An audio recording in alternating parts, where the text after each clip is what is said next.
me, the driver, there's a person right next to me, and that is Krishna, in his form of the Silver Soul. He is the source of the intelligence, he is the source of forgetfulness, memories, intelligence. Sometimes we cannot remember, oh, where did I put the keys? Oh, where is it? Where they are? I'm trying to remember, I can't. It's very difficult. If I want to remember where I put the keys, and I'm dredging my memory, or where I cannot. Then I give up the attempt, I go watch TV or something, go on Facebook. And all of a sudden, bang! Krishna supplies. Oh, I left them on the table. Oh, yes, here they are. So it is not me who is remembering. Third chapter.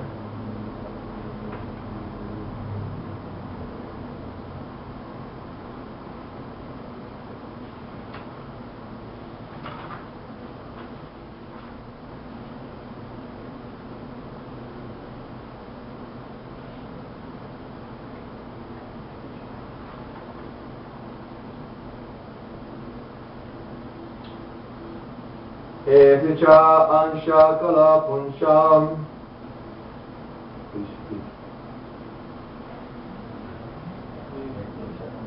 Eticha ansha kala punsham. Krishnastu Bhagavan Swayam. Indrari Vaikulam Lokam. Dayanti Yuge Yuge. Translation: all the above mentioned incarnations are either plenary portion or portion of the plenary portion of the Lord. But Lord Shri Krishna, as above mentioned, is the original personality of Godhead, and all of them advent themselves in all the planets whenever there is disturbances by the atheists, and the Lord incarnates to protect the theists. Purport by His Divine Grace A.C. Bhaktivedanta Swami Prabhupada Ki Jai. In this particular stanza, Lord Shri Krishna, the personality of Godhead, is distinguished from other incarnations. He is counted amongst the avatars, incarnations, because out of His causeless mercy the Lord descends from His transcendental abode. The avatar means one who descends. All the incarnations of the Lord, including the Lord Himself, descend on different planets of the material world, as also in different species of life, to fulfill particular mission only. Sometimes He comes Himself, and sometimes His different plenary portions, or parts of the plenary portions, or His differentiated portions, directly or indirectly empowered by Him, descend on this material world to execute certain specific function. Originally, the Lord is full of all opulences, all prowess, all fames, all beauties, all knowledge, and all renunciations. When they are partly manifested through the plenary portions, or parts of the plenary portions, at that time it should be noted that so much manifestation of His different prowess is required for that particular function. When in the room small electric bulbs are displayed, it does not mean that the electric powerhouse is limited by such powers of the small bulbs. The same powerhouse can supply power to all large-scale industrial dynamos with greater volts. Similarly, the incarnations of the Lord display limited powers because so much power is needed in that particular time. For example, Lord Parashuram and Lord Nrsimha displayed unusual opulence by killing the disobedient Kshatriyas for 21 times and killing the great powerful atheist Hiranyakashipu respectively. Hiranyakashipu was so powerful that even the demigods in other planets would tremble simply by the unfavorable display of his eyebrow. The demigods in the higher level of material existence are many, many times well placed than the most well-to-do human beings in respect of duration of life, beauty, wealth, paraphernalia, and in all other respects. Still they were afraid of Hiranyakashipu. Thus we can simply imagine how much powerful was Hiranyakashipu in this material world. But even such powerful Hiranyakashipu was also pierced into small pieces by the nails of Lord Nrsimha.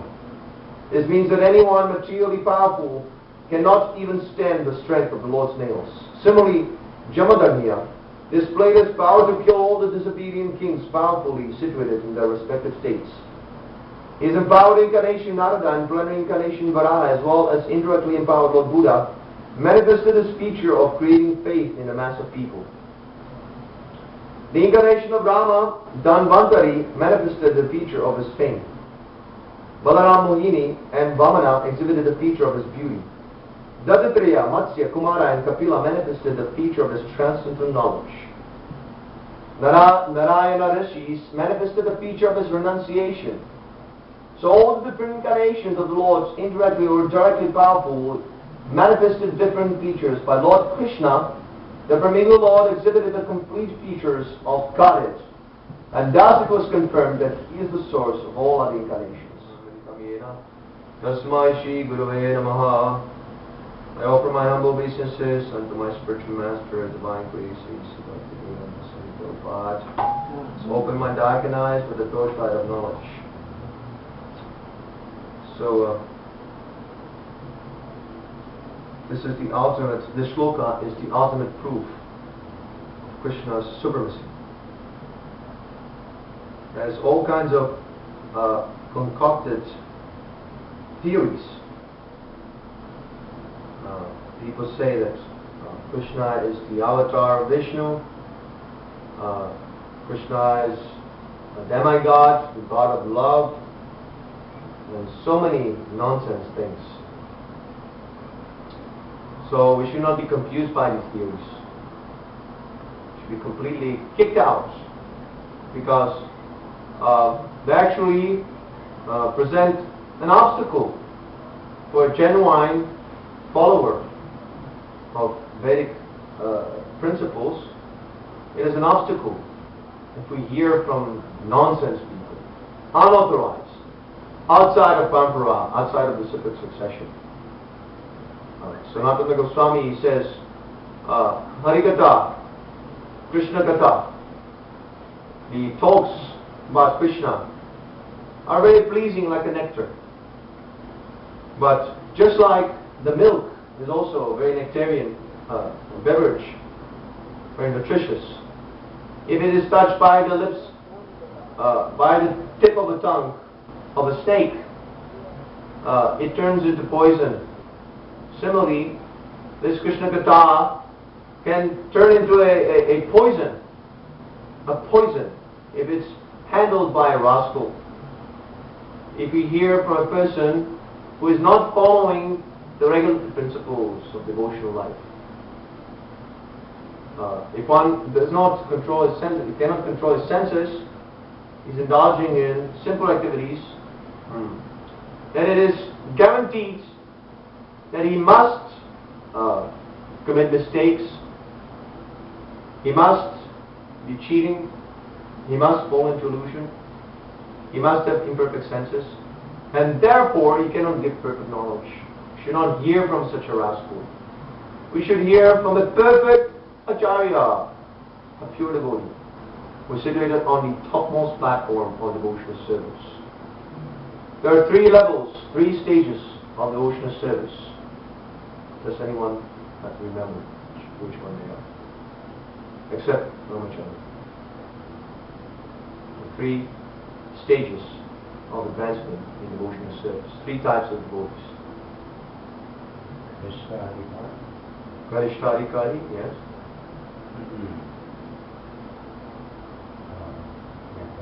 The medium.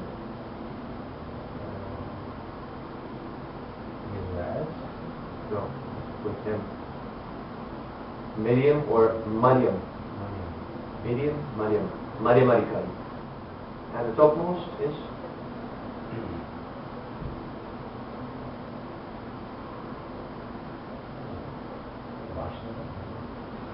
They're all Vaishnavas. But in one sense, yes. Only the Uttama Adhikari is the pure Vaishnava. Pure Vaishnava. We all Vaishnava, all devotees, but we're not pure devotees. We still have some inclination towards karma, towards dhyana. So an Uttama Adhikari, he doesn't have any of these contaminations. He's fully perfect. No tinge, not even a tinge of contamination, not even a tinge of doubt. He actually has attained the Swarupa Siddhi. He has a direct relationship with Krishna, just like Arjuna. So we should hear from such a Uttama Adhikari. Nowadays it became a little difficult. Nowadays people cannot distinguish between a Kanishka, Madhyam, Uttama Adhikari, a pseudo-devotee, Mayavadi, rascal, atheist, number one. Sometimes an atheist is accepted as Uttama Adhikari. So, Krishna has made it very easy for us. He has sent us Srila Prabhupada. He has sent Srila Prabhupada. He has fulfilled the prophecy of Lord Chaitanya that every town and every village, the name of Krishna will be heard. So even if I am dull-headed, rascal number one, fool, it is very obvious that Srila Prabhupada is that Uttama Adhikari. Unless he is Uttama Adhikari, unless he is situated on the topmost platform of devotional service, how was he able to do such a thing? Spread the teachings of Krishna all around the world. Even Lord Chaitanya did not do this. So you can imagine what is Srila Prabhupada's position. That we cannot even conceive. So, of course, this is another topic we're going to discuss about the position of a spiritual master tomorrow.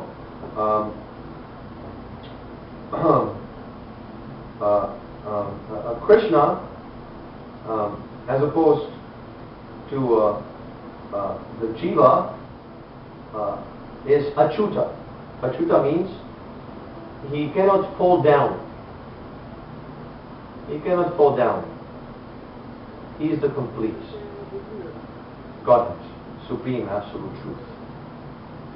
But the jiva, because he is minute, there is a tendency to fall under the influence of the material energy. By the misuse of our minute independence, we become subjected to the laws of material energy, and we have to be subjugated by birth, death, old age, in this material samsara, in the cycle of birth and death. So that is the difference.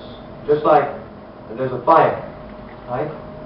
A small spark is within the fire. It cannot be extinguished. It burns with the fire, no problem. But as soon as the little spark, it flies from the fire, what's going to happen? Immediately extinguished. Right? So similarly, so long we stay with Krishna, we hold Krishna by his lotus ankles. There is no question of Maya. Whatever there is sun, there cannot be any darkness. But as soon as we let go of Krishna's lotus feet, then immediately we become subjugated by the material energy. There is no in-between. Either you serve Krishna or you serve Maya. Both are Krishna, right? But if we serve Maya, I have to serve Krishna by force.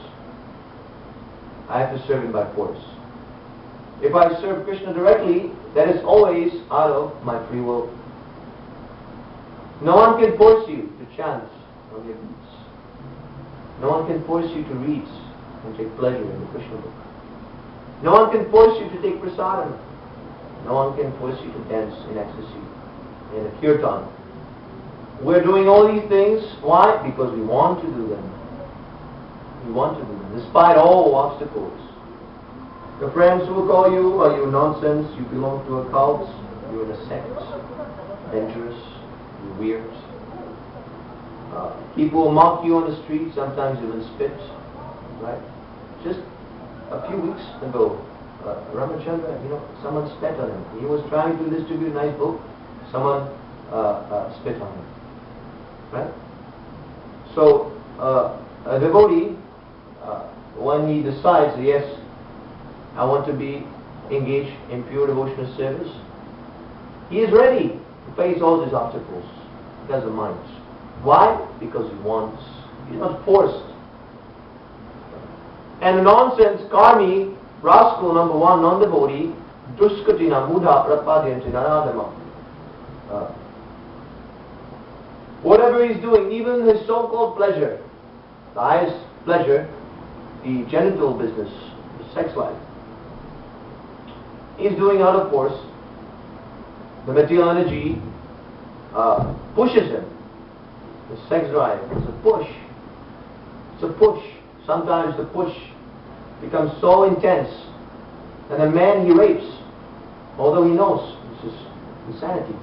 I'll be put in prison. But the lust, the nature, so powerful that he doesn't mind. No restriction, no obstacles in his way. He rapes. So where's the free will there? If I am forced, just like Arjuna is asking Krishna, what is that force which makes me do things even against my will?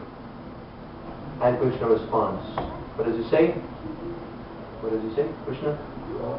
It is lust only, the all sinful enemy of the world.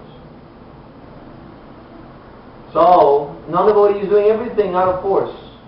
Sex life, eating, sleeping,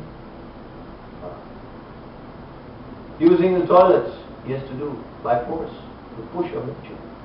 If he says, no, I will not follow, I will not fulfill the push of nature, and it's not going to be very nice. Right? He has to go follow the dictates of the nature and do his thing in the toilets. Hare Krishna. Hare Krishna. So whatever we do in devotional life, Hare Krishna, Hare Krishna. It is by our free will. Hare Krishna, Hare Krishna. It is by free will. No one can force you to love Krishna. If someone forces you, you have to love Krishna, otherwise I'm going to take a gun, I'm going to kill. Immediately it is no longer love. It is a business exchange. So similarly, we should not mix the two. Material energy and the spiritual energy. My service to Krishna and my service to the material energy. We should not mix the two. In the beginning, there might be a temporary outwards appearance of worldliness sometimes. The nearby devotees, sometimes they exhibit some mundane traits, some previous contamination. Right?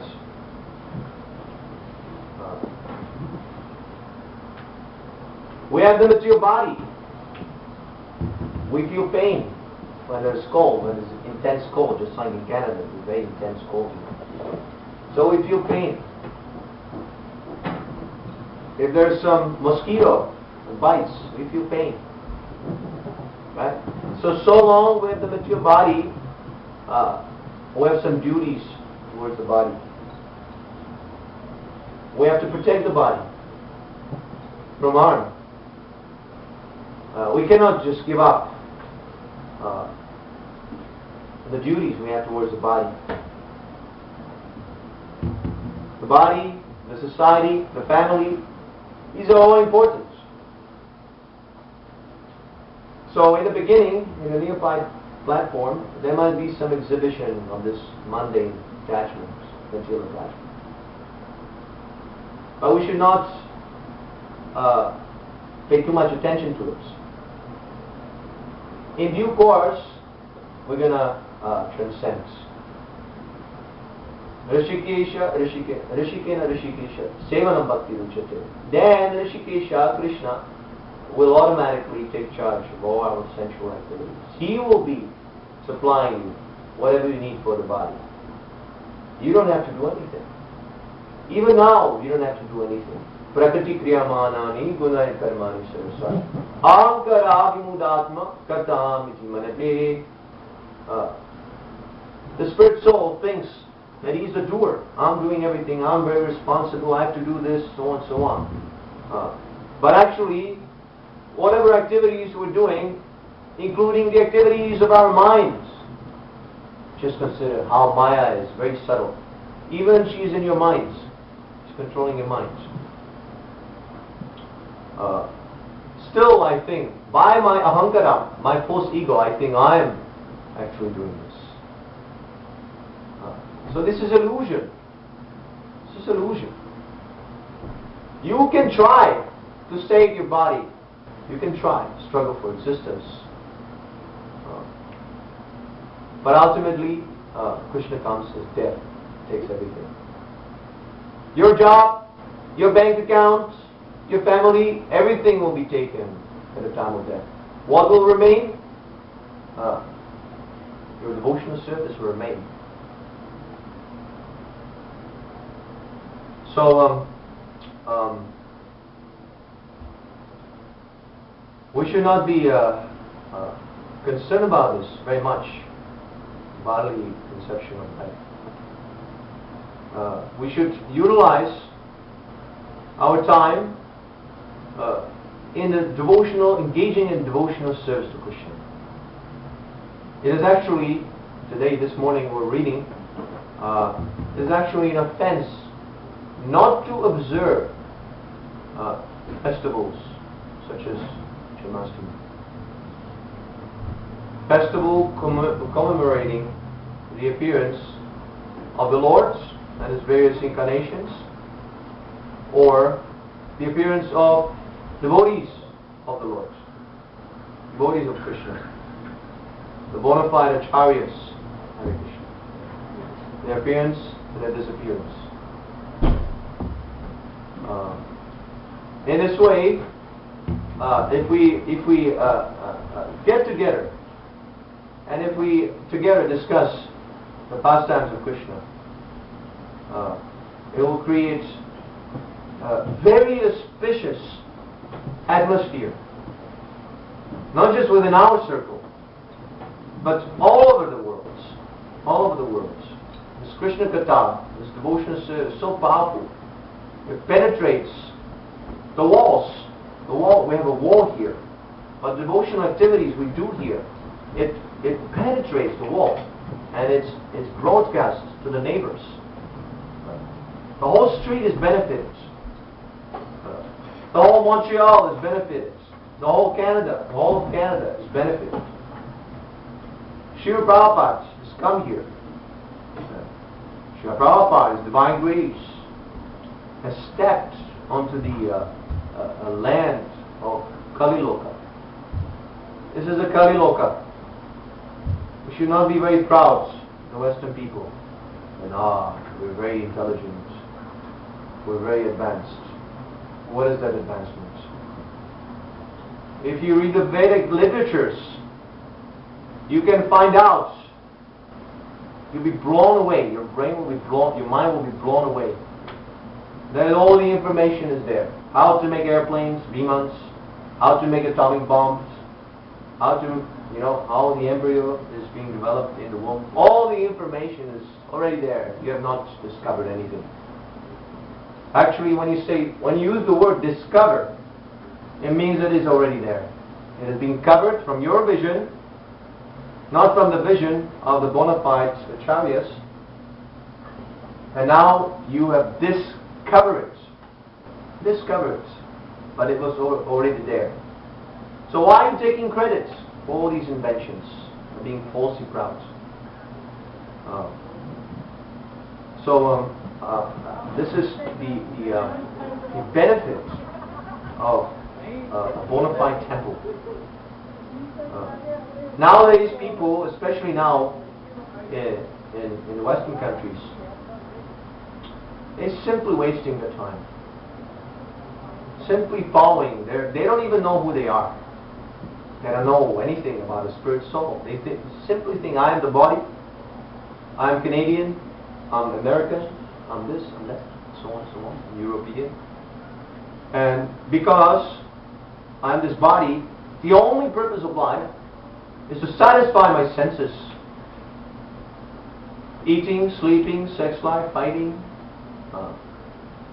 But according to the Vedic literatures, a person like this is not considered to be even a human being, what to speak of elevated or intelligent scientist. Not even a human being. He is a two-legged animal. He's a two-legged animal. He's simply wasting his human form of life. Eating you can do in the animal species. Sleeping you can do in the animal species. Sex life? Oh, the animals, monkeys. They have way, way, way better sex life than you can have. A dog, he can have sex life anywhere without any discrimination. On the streets. Can you have sex life on the streets? No. You're immediately arrested, put into prison. Very shameless behavior. See? So even your sex life you cannot enjoy so freely as a dog. That we have experienced in animal species. We have passed through all the 8,400,000 species of life. That is written in the Padma Purana. Darwin has simply stolen this from the Padma Purana. All the theory of evolution is explained there. So we have passed through all these. Now in the human form of life, we have the opportunity to inquire about who am I, who is God, and what is the relationship. What is the purpose of this existence? Simply working hard and then dying? Is that all? Is that the human form of life for? I simply built some imaginary castle made of sand, and then the sea of mortality washes it away. Is it a very sane proposition to live by?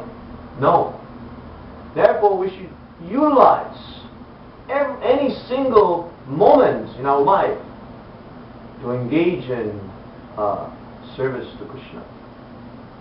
Service to Krishna. Shravanam, Kirtanam, Vishnu Smaranam.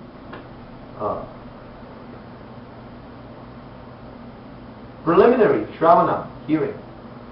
That is the temple for. You hear about Krishna from the Vedas, from the bona fide scripture, perfect scripture. Kirtana, when you hear, then you glorify Krishna. Yes, I like this. I like this description. You tell your friends, tell your colleagues. They will benefit so much. Sometimes we distribute books with, here, Amachandra Prabhu. And people ask, what is this religion? Who are you guys? So we say, we're the Hare Krishnas. And they say, what? We're the Hare Krishnas. What is that? They don't know. They never heard of Krishna. Just imagine, what is their position? They never heard of Krishna. They never heard of Radharani. That is their position. So we know about Krishna. If we hear from a bona fide acharya, Srila Prabhupada, we hear from the Vedas, it is our duty. It is our duty. Just today we were hearing, Srila Prabhupada was saying that in India, this is the special quality of Indian people. They give how should I say? They want to give something. They want to give something. Benefit. They want to benefit others. See, everyone was trying to conquer India. The Muslims, 1,000 years they spent in India, exploiting. They were not able to conquer India. Why? Because the Indians, they wanted to give. They didn't want to fight. They wanted to give. So they gave so much. The Muslims, they become corrupted. And they left. Right? The Britishers also, they also came to exploit. And again, the Indians, they welcome them. Please, if you want to exploit, go ahead. Take over. Manage nicely. Build nice railways. Teach us English.